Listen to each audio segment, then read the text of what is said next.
we're watching you and you better do all these things we've told you to do. 6 months ago, they'd all endorsed me, and now I'm like the devil. The UK and Europe, I think they're very anti-business. I think that in Europe, the regulation is just wild. There's no real big companies coming out of Europe anymore. The US dominates in every metric. Literally, he was like, no, you're not saying anti-racism enough. I started to realize, wait, this is all crap. If you are an entrepreneur, a young entrepreneur in the UK, do not build your business in the UK.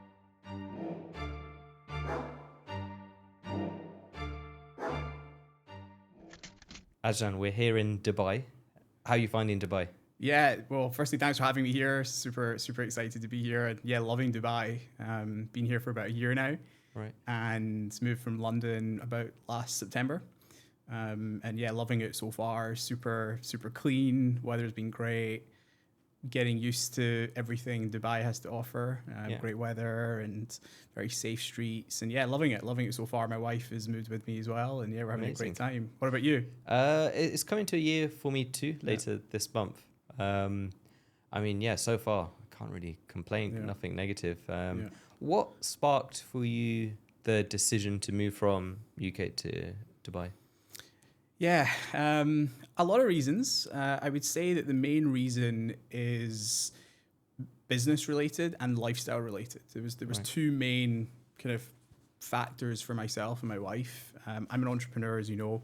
I like building companies. I was building a company in London, and I could see that the company was growing quite nicely. And I felt that the business environment to scale that company was not London. Right. I was building a bootstrapped business, so I wasn't relying on the VC network that is very, very good in London. So I was independent of investors, and I was building my business, and I just felt that Dubai was much more pro-business. It was easier to do business here. Obviously, the tax rates are much more beneficial. And my business is an online business, so I wasn't really hiring in London, and I wasn't serving any customers in London as well. I serve mainly American customers. So I was living in London, working pretty hard with a team situated globally around the world, not really in London, and my customers weren't in London as well. So, but I was paying London taxes, and I was benefiting. I was experiencing some of the negatives that London has to bring. So I thought, you know what, I think we should move to Dubai. I can continue the business from there, restructure it, headquarter it in Dubai, and then service it from here. And that's been a great decision. The second reason was lifestyle related.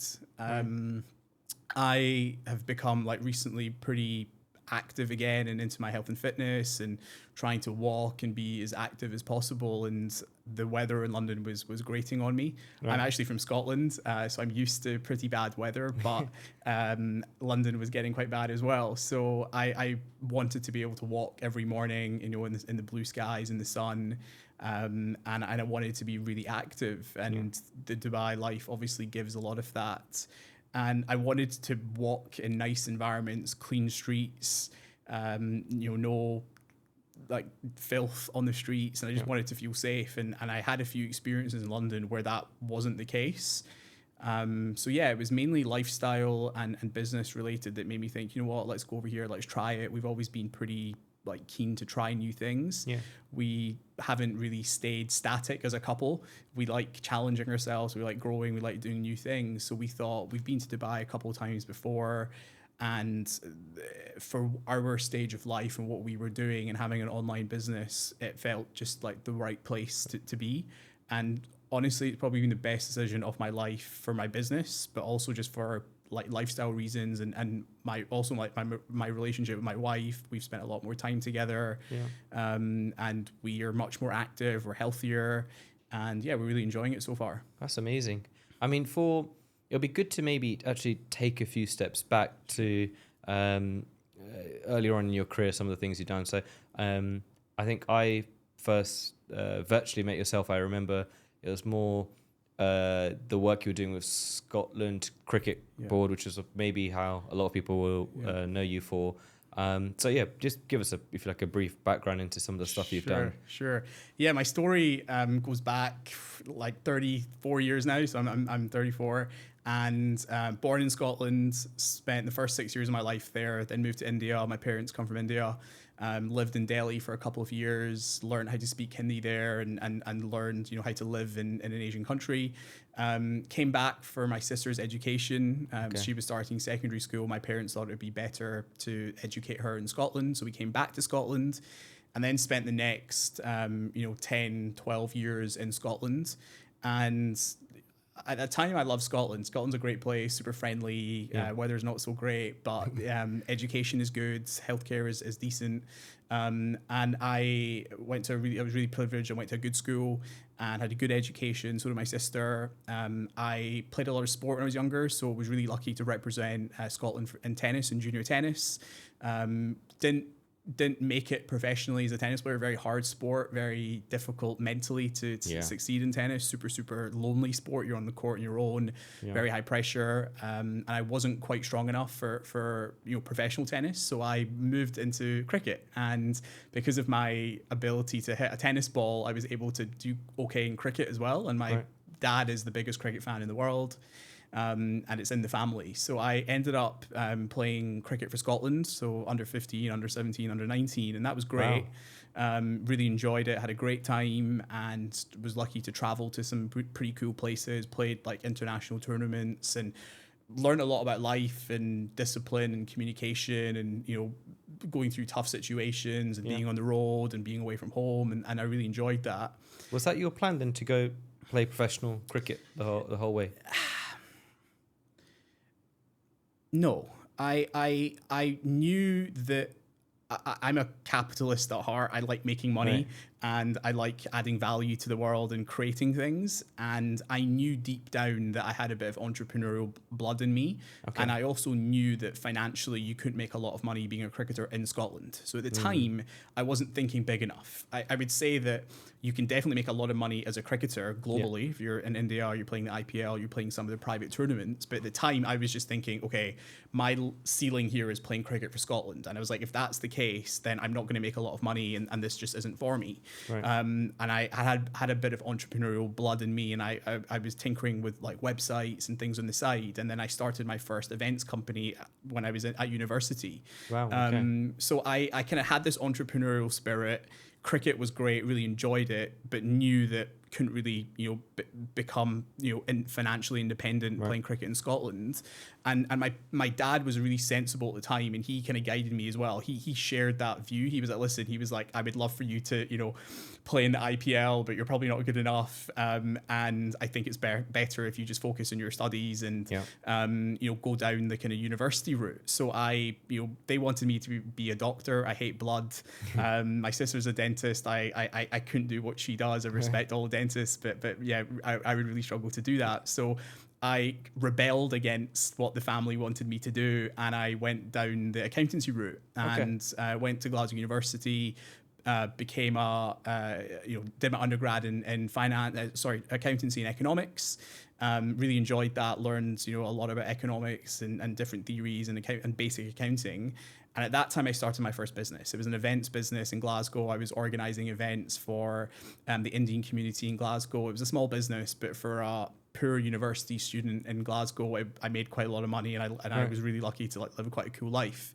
So was doing my business, was playing cricket for Scotland, and was doing university at the time. Wow, so I was kind of balancing three things. And then the cricket went. The cricket was the first to go. And then it was business university. And I juggled that for a few years, and it was great. Then the business went, because when I graduated, I was lucky to get some pretty good grades, and that opened up some job opportunities with some consulting firms in Glasgow. So I left university, went straight into a job with Ernst & Young in Glasgow in the corporate restructuring team. Right. So I was turning around companies. Well, I was learning how to turn around companies. I was too junior to do anything. But I was in the team that was turning around companies, and that was quite interesting. And I got engaged on a liquidation of a whiskey distillery in Scotland, and I basically had to go and spend 3 days a week there for a year and a half. And actually, it was probably the best thing that happened to me as a junior, because I really learned about how to turn around companies, operate companies, and it was a really interesting like story, because we went there, we were supposed to close it down, but we ended up turning it around and selling it to an Australian millionaire.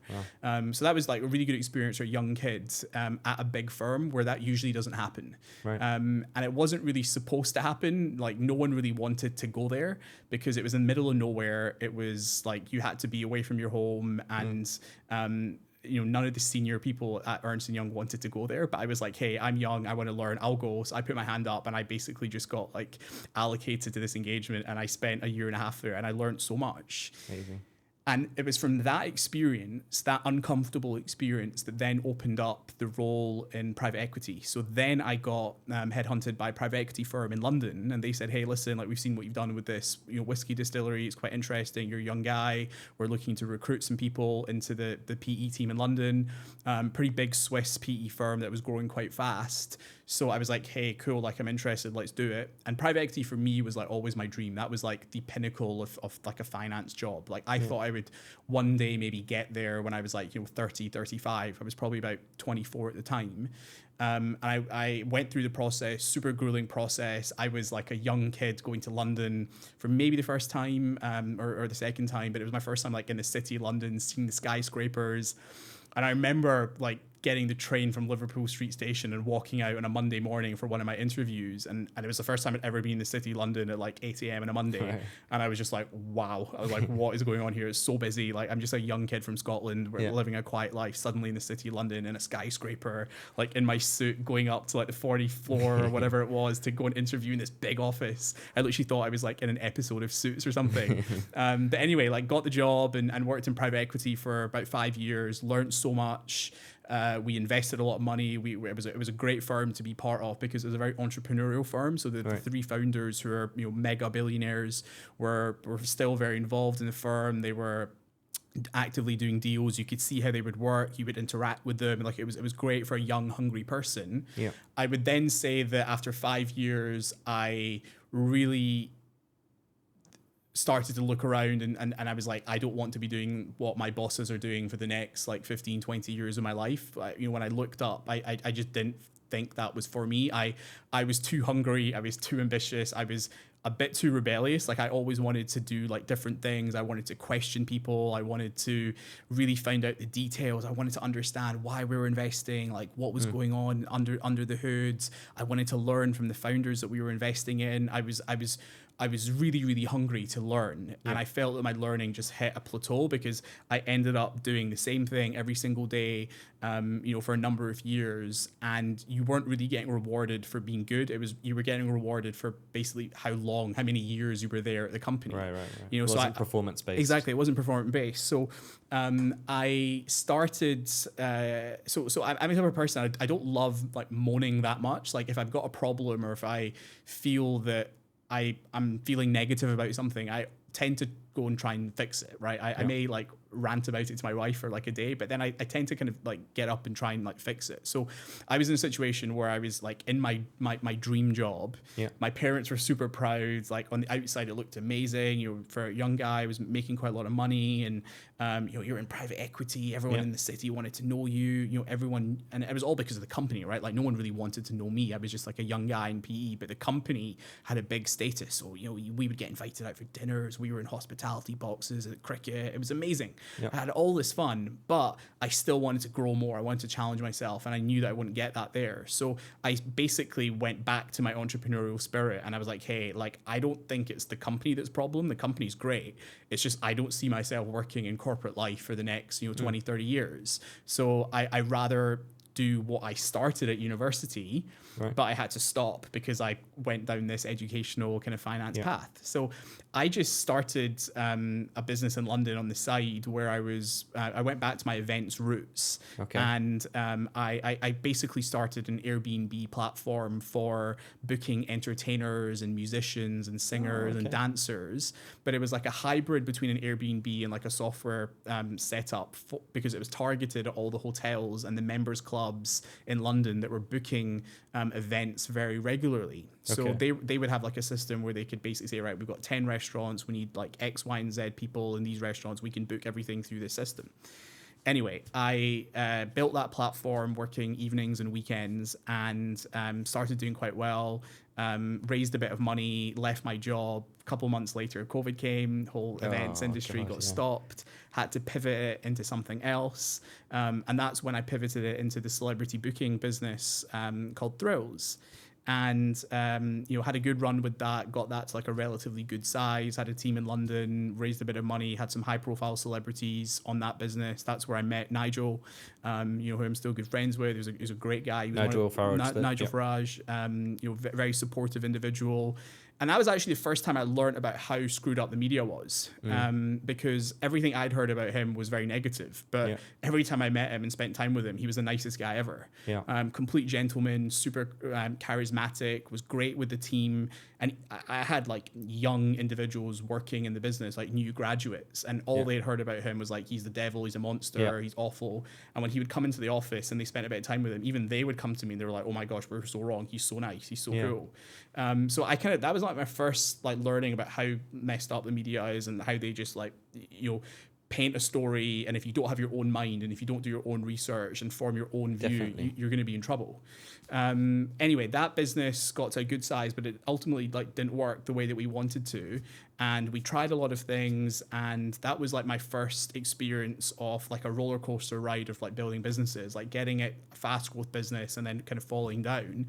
We ended up deciding to kind of close that business down because we felt that it couldn't scale to the next level. So we did the necessary to kind of wind that business down.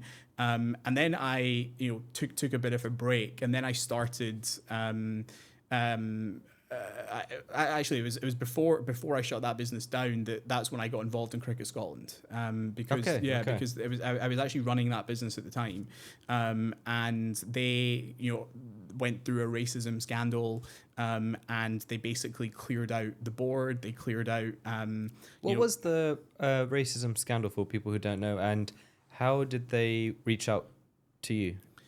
Yeah, so the racism scandal was basically a repeat of what happened at Yorkshire Cricket Club. So the Yorkshire Cricket Club racism scandal had just happened. Okay. And that was quite high profile in England. Yeah. And I think it was maybe a year after that or something that basically two guys in Scotland who were ex-Scottish players decided to follow the guy that blew the whistle in Yorkshire. Okay.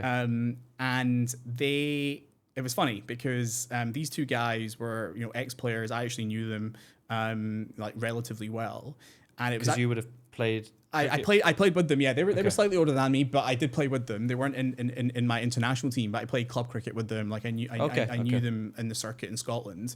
One of them was actually like a really good player. He was like really talented. He was like maybe one of the best Scottish players that ever played. The other guy was a bit useless. Right. But I did know both of them, and I was away from Cricket Scotland for like 10 years, right? Like I played when I was, I played at under 19 level, was the last level I played at. And then I basically didn't speak to anyone for like almost 8-9 years, maybe 10 years.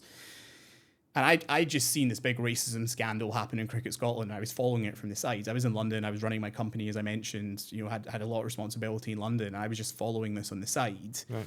And, I saw that the whole board had been fired. Like basically everyone had gone. It was this big high profile scandal in Scotland, and Cricket Scotland were made out to be like the devil. Yeah.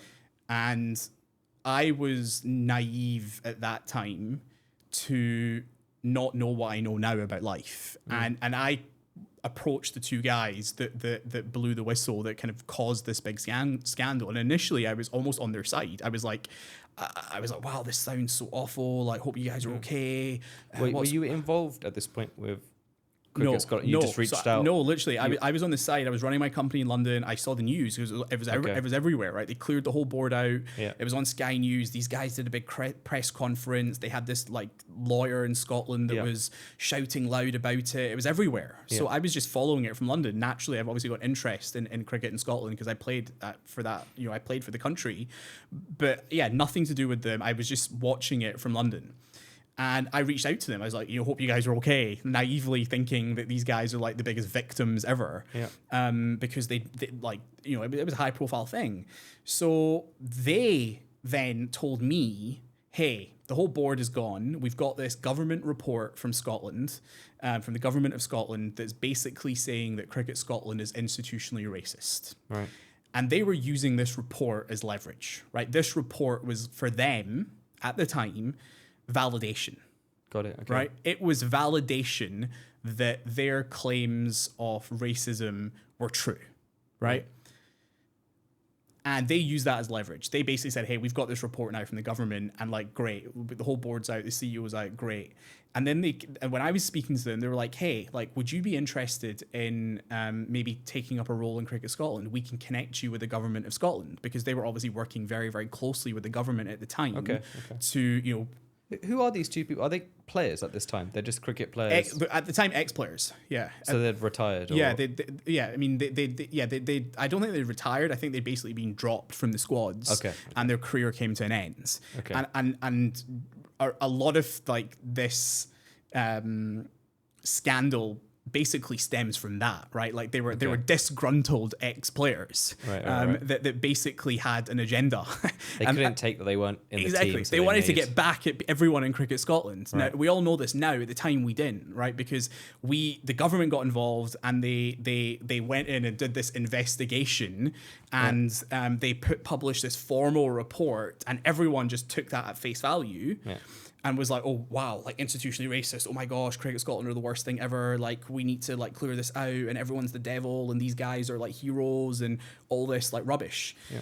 And obviously at that time it was like, I think it was, I mean, I need to check the dates, but at that time culture was like that. Yeah. Right? Like, this is post-COVID, right? Yeah, just after COVID. 2021 after BLM. Exactly. Exactly. This was the trending thing at the time. Yeah. Obviously Trump wasn't in power, and the world had gone mad, right? Yeah. This was like peak woke. Yeah. And they were like going for it crazy. So anyway, I as I said, at the time I was actually on their side, right? Because I was taking it at face value, and I was naive at the time. And I was like, hey, listen, I'll speak to the government in Scotland. Like, if you introduce me, I'm interested in maybe helping you guys, like restructure the whole firm. Like, I never went in thinking that I'm going to go tackle like racism on its own. Yeah. I saw it as an opportunity as a business builder, as an entrepreneur, as someone who'd restructured businesses, to go into Cricket Scotland, maybe sit on the board and help the new team take cricket in Scotland to the next level. And of course, try and sort out some of that racism scandal that was happening. So I ended up informally working with the interim CEO at the time, off the record, off the table. And one thing led to another, and he was like, hey, listen, like, I think you should formally apply for like a board position. This has been great so far. Like, let's maybe do something. So I was like, okay, you know what? Like, I love cricket. I like cricket in Scotland. There's an opportunity here to try and restructure something which I like doing. Yeah. And I'm a business builder. Let's do it. So I went through the whole interview process, flew down to Scotland, and flew up to Scotland, and met government representatives, met people from the organisation, and one thing led to another. They came back to me and they were like, hey, I know you've been interviewing for the board director position, like a seat on the board, but actually we would love for you to be the chairman, because we've been super impressed with everything, and we really like the way that you think about stuff. So I took a good couple of days to think about if I was going to do it or not. It wasn't that high commitment. It was a couple of days a month. It was basically doing it for free. I mean, I think there was like a 10,000 per annum pre-tax, salary for good corporate governance, but I wasn't obviously doing it for the money. I was doing it to try and help like cricket in Scotland, and I thought I could, with my connections and my ability to build business, I thought I could do good.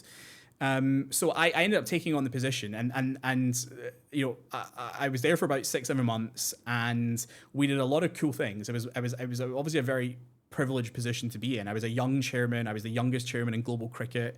I love cricket, and having that title opened a lot of doors. I was able to leverage my network and the global cricket network to go to cool rooms, try to do deals, and try and build like some commercial acumen to the organization. I mean, the organization literally stuck in like the 1920s. I was going to say, what was it like when you took over the cricket board, and they've obviously got rid of everyone. So what was it like? What was the state of? Because not many people will think Scottish cricket in general is not the highest profile. Yeah. So what was it like when you took over? Yeah, it was a whirlwind. I mean, I walked into a like Category 1 storm.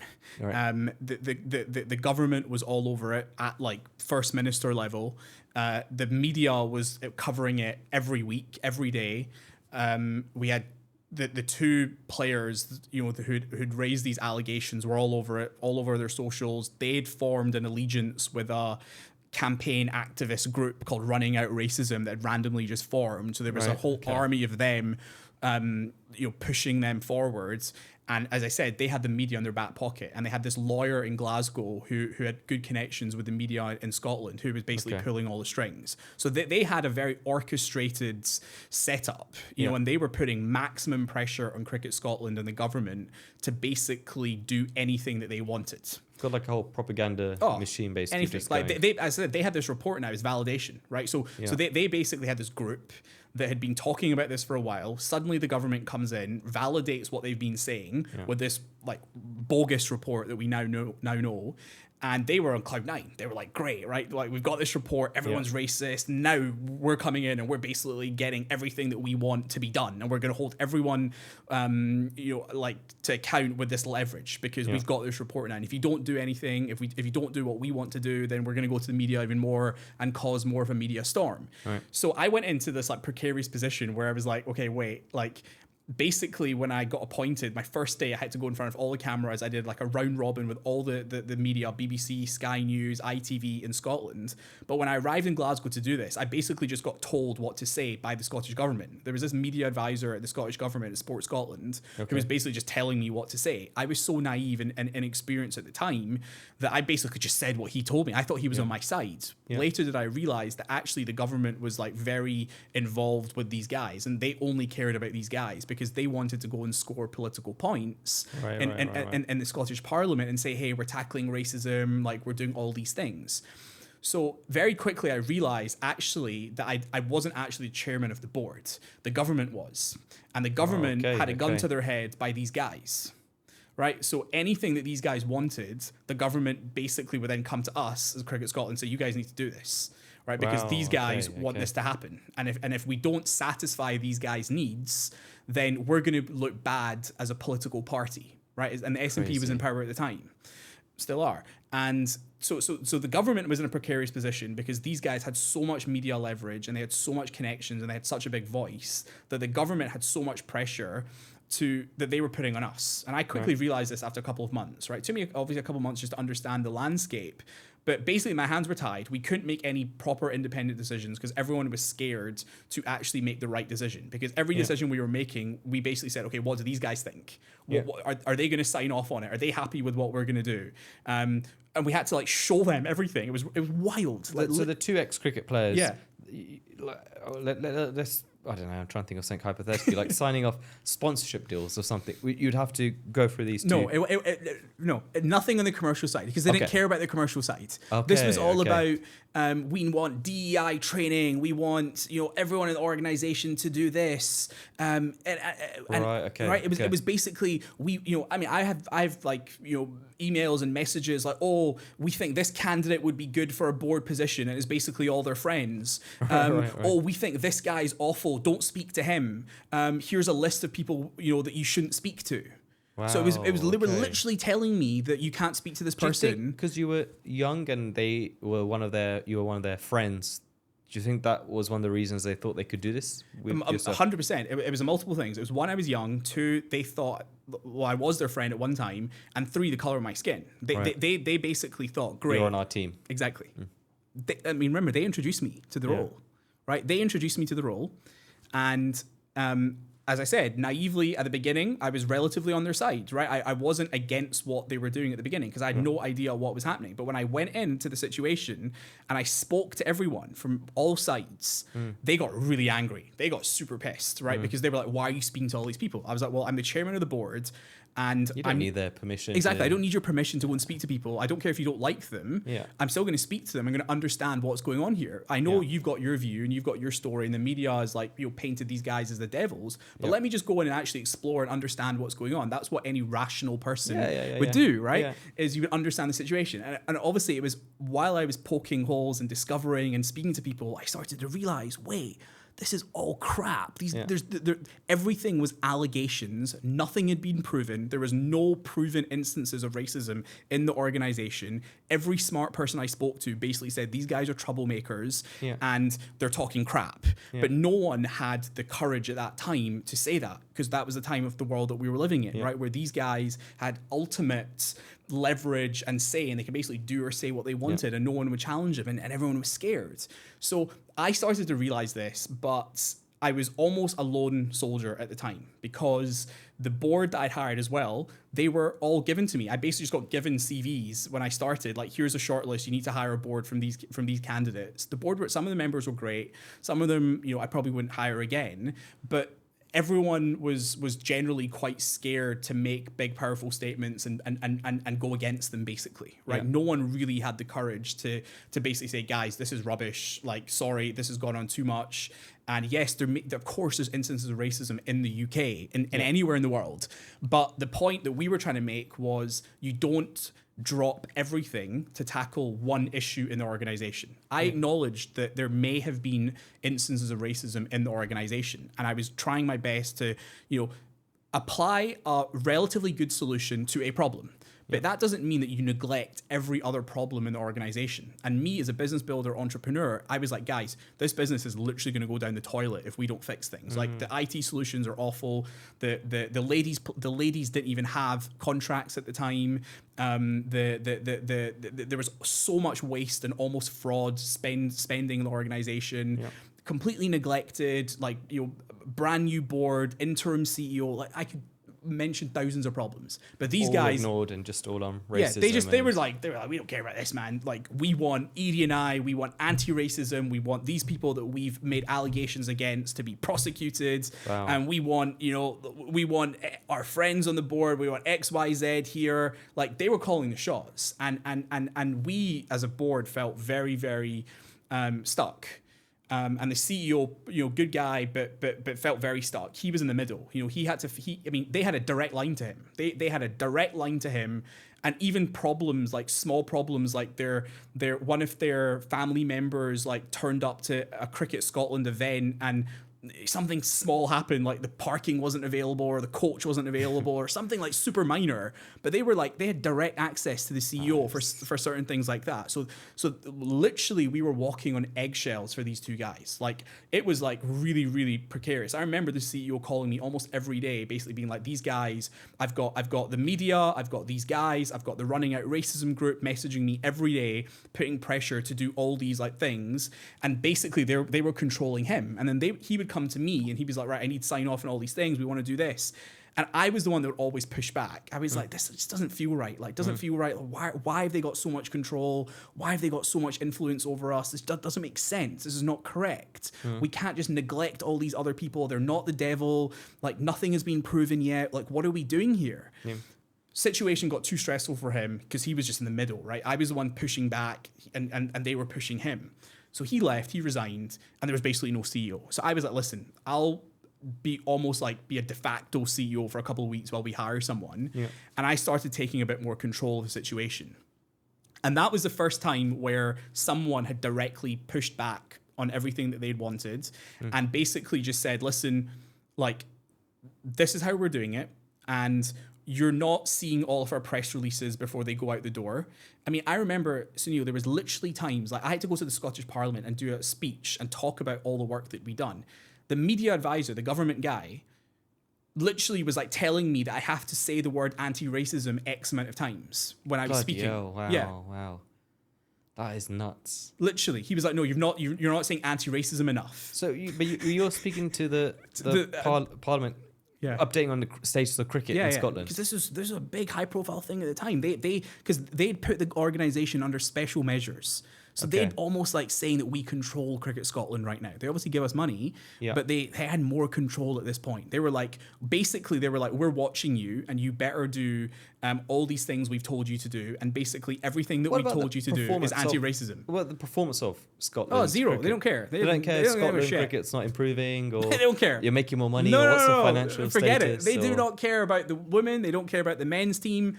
They do not care about the growth of Cricket Scotland at all. Wow. And this is where the big problem was happening, because every time I'd go to Scotland, the job was really tough because I had to meet the government, I had to work with the Sport Scotland, I had to meet these guys, and I had all politics that I had to deal with. Every time I was out of Scotland, when I was in London, when I went to Australia to the Cricket World Cup to represent Scotland and as a chairman, I was doing deals. Like, I'm a deal maker. I love doing deals. I was like trying to raise money. I was trying to get us better coaches. I was trying to organize all the tours. Things you should be doing. Exactly. Exactly. That's what I thought I was getting myself into. And we did some amazing things. So the first thing that we did was we did a full cost optimization exercise. We realized that there was so much waste in this organization. I literally got the finance person to send me like the P&L, the line items, contracts. Like, I want to see where every dollar is going. We almost did a Doge when Doge wasn't even heard of. But I basically did Doge, and I saved us like almost 6 figures just from cost optimizations. And 6 figures is a lot for a small organization that has a budget of only £2 million a year, right? And with that money, I then realized that the ladies team had been completely neglected over the last like 15, 20 years because a lot of emphasis had been on the men's team. So what I did was, for the first time ever, I took that money and I gave our women's teams contracts for the first time ever in Scottish cricket's history. Amazing. Okay. So they had contracts. They were now professional cricketers. Not all of them, but a good amount of them, because we only had a small amount of money. But that was like the start of professionalising women's cricket in Scotland. So we did that. We also did, when I was at the World Cup in Australia, and I met the West Indies Cricket Board while I was there, and we ended up doing a deal with them, organising a lot of the team members to go and do like a tour at a heavily subsidised rate, and that was like vital for the men's cricket team, because they don't get enough cricket. So organising tours is like gold for these guys, because they get to play more cricket. So, and so we did a huge number of things. I was in the process of doing a deal with the ECB, the English Cricket Board, to try and get some fixtures with them. I was trying to look at everything with a new entrepreneurial, like, different way, like question things. Why are we spending money here? Let's do it this way. Let's use our social media as leverage. Let's do some like endorsement deals. Let's try and like think bigger. And I had great fun doing that, and I loved it. And there was obviously challenges, but we had some good success. And there was one board member who was just amazing. She was so good, and she was like super in it with me, and she was really helping. But then at the same time, I had this like massive drag on the other side, which was the government, the anti-racism body, and these two guys. They were just pulling us down at every instance. And as I said, they were demanding things that just didn't need to be done. And when the CEO left, as I said, I started taking a bit more control. And I was like, listen, I think we need to tell the Scottish public and the media and the world about how bad of a situation this is. And we need to talk about everything. We need to talk about all the problems that exist in the organisation, and not just this one anti-racism problem that these guys have caused a big storm about. So I wrote a report with the boards, and it was a very professional, like private equity style, like reports, I think, 10, 11 pages, basically just like laying down, these are all the problems that everyone needs to be aware of. This is our plan. We're tackling the anti-racism stuff, but it would be negligent if we didn't, handle all the other stuff. We all need to realize what's going on here. Like, let's just like calm down and let's fix everything. It's under control. We're making really good progress. And that was the first time in 6 months that I was there that I did not send a media release to these guys and the Running Out Racism group that was supporting them. You're doing it yourself. Yeah, I was just like, guys, like, why do we need to do this? Like, they're not controlling us. And that was the start of the end of me. That was when I got cancelled. That was when they started a war on me. They started a smear campaign. I have text messages from them just saying, like, we're so disappointed in you and the direction you're taking the organization. We're not holding back anymore. And they just went full tilt smear campaign against me. Right. They 6 months ago they'd all endorsed me, and now I'm like the devil. They're basically like, this guy is arrogant, he's tone deaf. The Yorkshire whistleblower got involved. He went on TV, started saying, "Oh, Anjan's useless. You know, he needs to be removed. He's not taking anti-racism seriously enough." You know, if you just Google it, it was everywhere. You know, and the lawyer got involved, and basically they then started brainwashing other individuals in the organization to basically like start a coup against me. Right. So their friends and people that they had influence over would start resigning from various like advisory groups that we'd set up and stuff to basically make me look like really bad. Right. So they were basically doing everything they could to get rid of me and make me look like a complete devil. And the funny thing was, I mean, that was super stressful. I was still running my company in London. I had a team and like, you know, I was trying to grow that business. I had this on the side for like almost a voluntary position. And I was basically like target number one of the Scottish media because they were all on their side. And it got to the stage where basically there was like a standoff because this was like going crazy in the Scottish media. And they were basically telling me that you need to retract everything that you've said in your report that you published because it's not strong enough in anti-racism. You're not tackling anti-racism enough. Right? Do you mention it in the report? Yeah. If you read the report, like you download it later, literally there. Okay. I even said we're going to hire a dedicated person to like tackle a big part of the problem that we were facing in anti-racism. So I 100% mentioned it, but I also laid out all the other problems. So it was a very balanced report. It's a normal report, right? And anyone can read it. You know, but it wasn't the report that was the problem. The problem was that I had submitted it and gone to the media and released it without their permission. So for them, that was like, oh gosh, someone has come in now and he's a threat because he's not listening to us now. So they felt very weakened and they felt very threatened by this like this you know activity that I'd done. Anyway, we got to this standoff position where the government and them were basically like, yeah, you need to retract everything, otherwise we're going to keep going and keep making you look really bad. Man, I was like, well, I'm not doing it. I'm not saying sorry. And I went to the government. I was like, what are you doing? I was like, we're literally growing this organization. It's at like the best, you know, it's at the best that it has been in the last year. We're rebuilding things. We're doing deals. It's great. Why are you not standing up for me? And they were just like whatever they say, we basically have to support. They were we're not going against these guys because we're going to lose political points. They weren't prepared to battle. No, they weren't prepared to battle. They basically threw me out to dry. And you know what the funny thing was, Sunil? The most startling thing about this story, at that time, when there was a standoff, right? So I'd been killed in the media. I went to the government and I was like, hey, you can put a stop to this. I was like, you need to come out and release a statement basically saying, hey, listen, we support Cricket Scotland, we support Anjan, they're doing great. They didn't do it. But at that time, I had a letter. I had a letter written by the ICC, the International Cricket Council, who had a great relationship, and I still do, great guys who run cricket globally, the biggest investor in cricket in Scotland. They wrote a letter to me on the side saying, we're so impressed by what your board has done for the first 6 months. It's going really well. Keep going. Magic performance so far. And I had this letter. Amazing, wow. But the government, even, and I even connected the government to the ICC at the time. Right. And the government still didn't have the courage to come out and support me. They still said, no, you need to apologize for everything that you've done in your report. You need to stand down. And I just, at that point, I was just like, why am I doing this? Like, I came to rebuild the organization, right? I wanted to do deals, meet cool people, make Cricket Scotland amazing, produce champions, sort out some of this mess that had happened, bring A-tier players to the organization and do good. But I was getting killed for no reason. So I was just like, I don't need this. I was like, I don't need the money. I'm not doing it for the money. It's super stressful. And I'm basically on my own here. So I was just like, I don't need this. Like it's too much of a distraction for me right now for my business. I need to call it quits. So I handed my resignation and I walked away. Even though I knew that resigning at that very point in time would look really, really bad, right? It would look as if I got fired because all of this like smear campaign against me. So I knew, fine, well, I'm a relatively competent guy. Like I knew what I was doing. I knew that they were loving it. I knew this is exactly what they wanted. They wanted me to go away. I knew that I was vindicating them, and I knew they would be celebrating that finally we've got rid of him because he was a threat. I knew all of this, but I just got to the stage in my life where I was like, I don't need this. And it was super stressful for me because I had my company as well. So, I stepped back, and then the next couple of months were pretty tough, because that's when I decided to kind of wind down like that business that I was running, and then I took a break, and then I started a new company which I'm now running, and is with God's grace and touch wood, very successful. And growing really well. Yeah.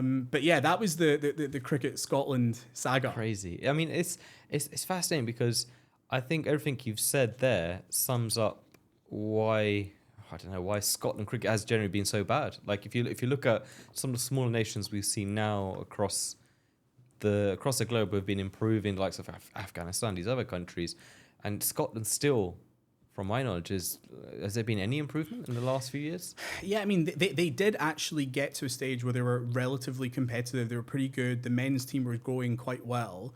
But then since this happened, that really, like hindered them because it sidetracked everyone. Such a massive distraction. And the funny thing is now, Sunil, every single person they made allegations against was not guilty. Crazy. So they wasted all this money, all this time, completely taking a side course, legal battles, media storms. They've ruined so many people's career, innocent people, like legends of the game, that had served their life for cricket in Scotland, got torn down. People lost their jobs. There was one guy that literally like had security outside his house. I mean, they've ruined lives, and these guys just got away with it, and they're moving on to the next thing now. If there's ever an advert for anti-DEI, this is literally it. It's crazy. It's absolutely crazy. I mean, I think it's interesting because I was having a talk last week in terms of politicization in sport, and I generally, personally hate it. Like I hate it in football, I hate it in all sports, and I think it puts some of the players, the cricket players, whether it's football, tennis, it puts them in a really awkward position. So just this weekend, the players are kneeling. This week is the week where they're kneeling on the basis of racism, diversity, and maybe inclusion. They did a whole... just before the game kicks off, they kneel down and put their fist in the air or whatever. But it's ironic because on Thursday in the UK, Aston Villa Birmingham team were playing a Israeli team, Maccabi Haifa, and the Maccabi Haifa Israeli fans weren't allowed to go to the stadium because Birmingham made the decision, the MPs and the people around them made the decision that it caused too much problems for the community or whatever. So on one hand, you've got people kneeling, the football players kneeling on Saturday and Sunday this week, but then on Thursday, racial, largely or Jewish people can't go to a football stadium. So it just tells you how absurd the climate is in the UK and politicization. I mean, with cricket now in Scotland, is this still the case? Like, what's going on now with cricket in Scotland? Yeah, I mean, I haven't been following it that closely recently. I do know that they've got a new board, they've got a new CEO, they're investing heavily into ED&I. They've got dedicated roles now for ED&I people, which is completely useless and rubbish, and they should all be removed from their jobs immediately, and they should be investing that money into the sport, the grassroots of the game, the women's team.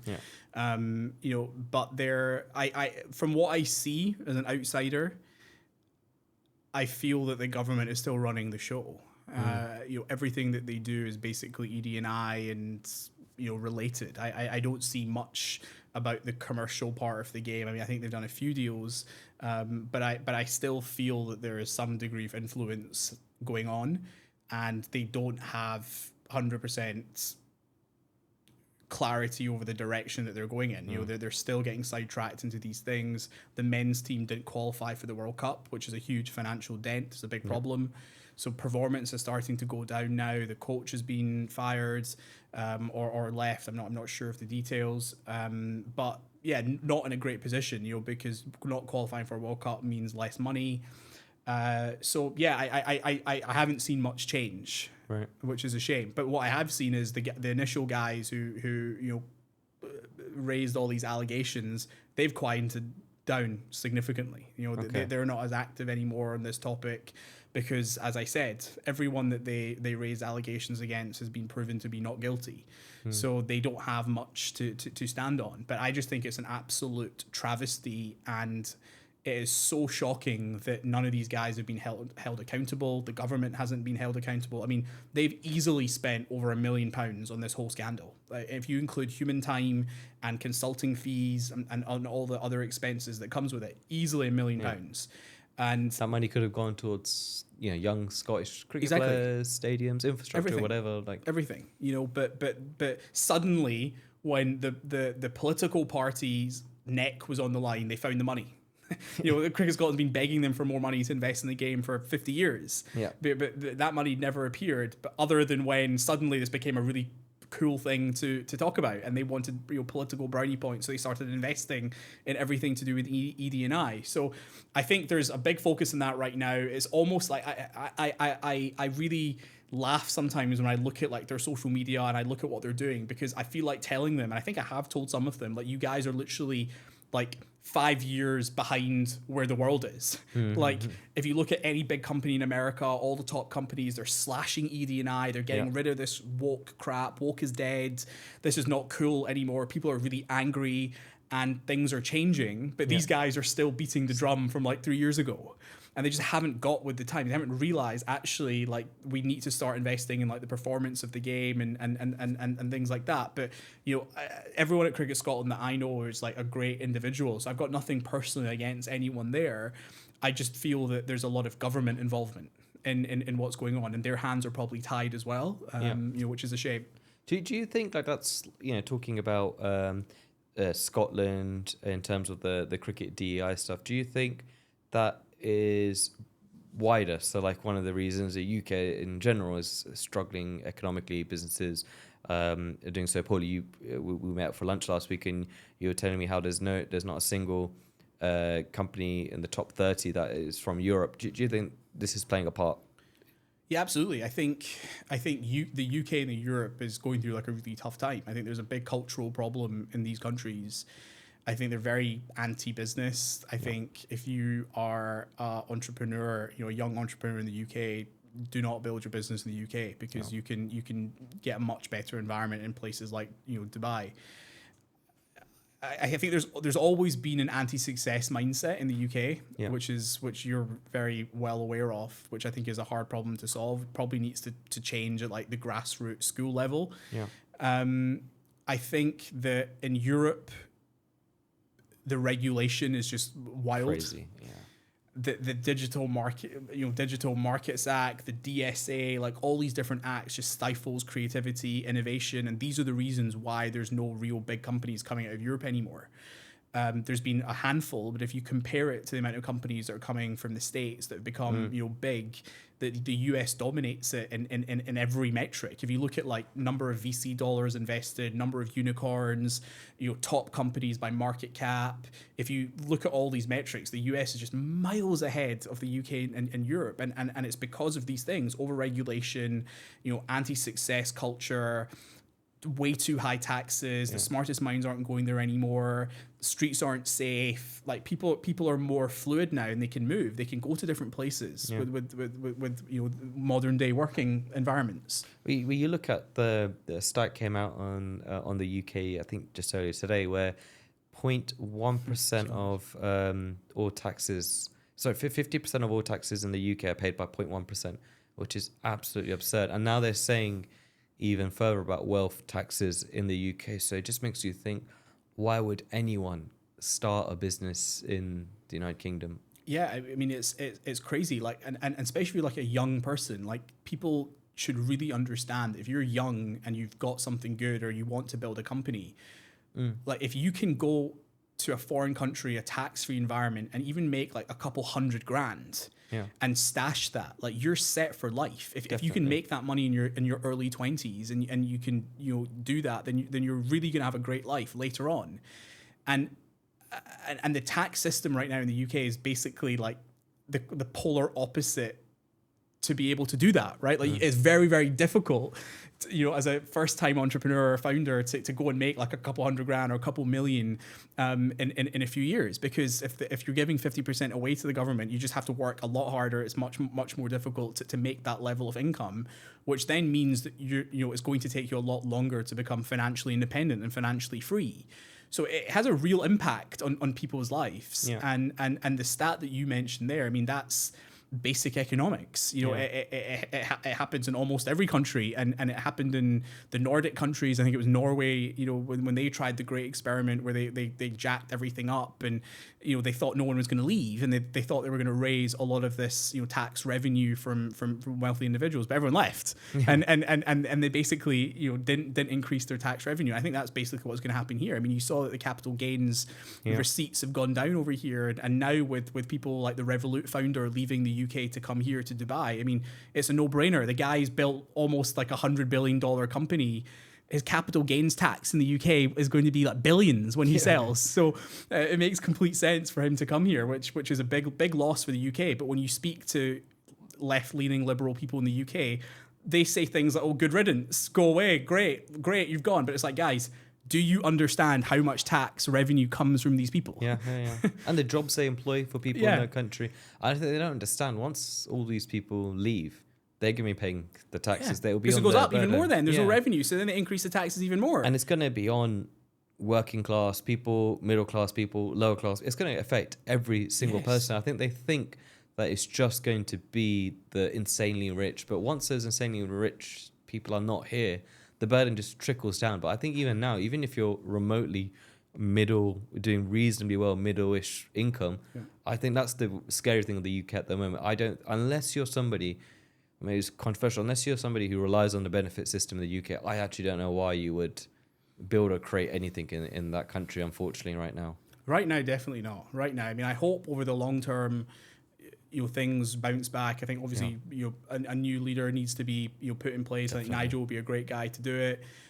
But yeah, drastic things need to happen. And I think a bit like America, I think we have to copy what Trump's doing in America. You know, you need a new leader. You need someone who doesn't worry about keeping peace with everyone, and he has a very clear vision. He wants to make life great for the people in the UK, and they go for it with full force, and they're not going to get slowed down by all the obstacles that's going to be thrown at them. And I think you need drastic change. You need lower taxes, you need less regulation, you need more efficient spending. You know, like giving more money to NHS is not going to solve the problems. They're wasting so much money. I'm sick of this, like, NHS needs more money. The amount of money the NHS gets is absurd. It's wild. Absurd. And like it's the only thing that's like not affected by the state of the economy. So the economy can be going to shit and it can keep just going down, but for some reason people can't put two and two together, where no matter what happens with the economy, there's never enough money for the NHS. There's never enough. And I think you look at some of the jobs that are created in the NHS, these diversity officers. I saw somebody getting more than six figures,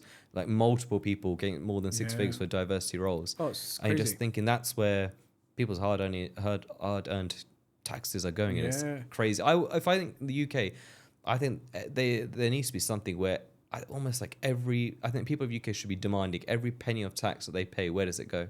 I think that would be really interesting, because I would be fascinated to know, because I think a lot of people would be okay paying some tax as long as they have a good infrastructure, good life, safe streets, no crime. And crime was the other thing. That was one of the big reasons as well why I left, was I lived in Chiswick, which was a relatively affluent area in London. Definitely. And I literally would see so many homeless people every single day. I would get approached by people that were clearly high on drugs every day when I would walk down the street.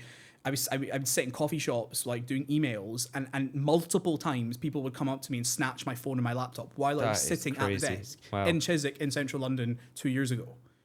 And that's when I got really frustrated. I was like, wait, I'm paying all this tax, but the general services are just not, like, I'm not safe. It's not clean. My wife would get heckled everywhere she went. She couldn't walk down the street on her own. You know, there was weed smells everywhere. It was awful. Like, I don't want to be around smells of drugs. Like, I don't like drugs, and I don't want to be in that environment. So I think they need to get tougher in crime. They need to get tougher on illegal immigration. Definitely. You know, legal migration of smart, bright people. Please, as many as possible, come into the UK, go build cool things, but they're only going to come if the taxes are lower, the regulation is better, and they've obviously got a great shot with this AI stuff because there's a lot of AI talent in London and Oxford and the regions. And they've announced that the driverless taxi company in London is going to be live next year. So they've got a chance. Like they can grow out of this problem if they go all in AI and they really become maybe the third player or the fourth player in the market after America and China. Then there could be some fascinating growth here, but they've got to play their cards right. They've got to let the smartest people come in, and obviously what's happening now is the smartest people are leaving, which is a problem. Yeah, agreed. Anjan, it's been amazing speaking to you. We have a closing tradition on the show where I ask the guests for an unpopular opinion that they have that they think should be popular. So it could be anything we discussed during this chat. It could be something completely random, but an unpopular opinion that you have that you think should be popular. Wow, great question. An unpopular opinion that should be popular. I think based on the conversation we've had, I think it's very, very easy for everyone to be very negative about the UK right now and Europe. And I think that there's a lot of bad things happening right now, and we've talked about some of the big problems. But the unpopular opinion that I believe that should be popular is I actually do genuinely believe in the next 15 to 20 years, it could turn around quite significantly and become a superpower again. Because, what makes you think that? I just think there's too many good things in London for people to go to with the right policy. I think policy has driven people out. But if you marry great policy and great leadership with the monuments and the culture and the sporting events and the buildings and the architecture that you've got in London, it can be a magical place like it once was. Yeah. I think it's just completely lost its way because of all this woke stuff. Agreed. But it can be and it should be a very, very safe, amazing place. And if you look at some of the prominent investors in America, I mean, they're buying up some property. They're buying up some assets in the UK because it's obviously at a pretty cheap price right now because everyone's leaving. If all the non-doms are leaving, then the prime market is ripe for some good opportunities. So yeah, I think very easy to be negative about the UK, but I do think over the long run, it can be a magical place, and hopefully the right people can change that. Well, fingers crossed that happens. Anjan, It's been amazing speaking to you. Thank you. Thanks so much, Sunil. Thanks for having me. Appreciate it. Thank you.